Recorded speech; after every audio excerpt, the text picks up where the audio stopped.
களத்தில் இறங்கி போய் மாவட்டமா தன்னோட ரசிகர்களை சந்திச்சு அவர்களை ஒழுங்குபடுத்தி, ஏன் இப்ப நான் கேட்கிறேன், விஜய் நினைச்சா ஒரு மாவட்டத்துக்கு 500 பேரு தொண்டர் படையை உருவாக்க முடியாதா? முடியும்.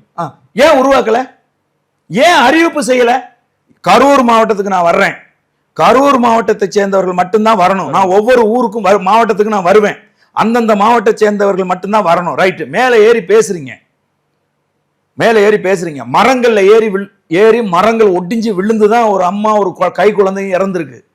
கரண்ட் இந்த பக்கம் போலீஸ் சொல்றாங்க, இந்த பக்கம் வந்து காட்டுறாங்க ஒரு டிரான்ஸ்பார்மர் இருக்கு, டிரான்ஸ்பார்மர்ல கட்டி ஏறுறாங்க.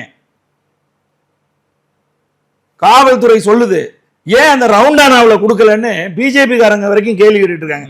ஏய், பக்கத்துல ஒரு பெரிய பெட்ரோல் பங்க் இருக்கியா, பெட்ரோல் பங்கை கொளுத்தி விட்டுருவாங்க அவங்க. இந்த பக்கம் அமராவதி ஆறு இருக்குயா, ஆத்துல விழுந்து திரும்ப ஒரு தாமிரபரணி சம்பவம் நடந்து போயிடும். புரியுதா சொல்றது?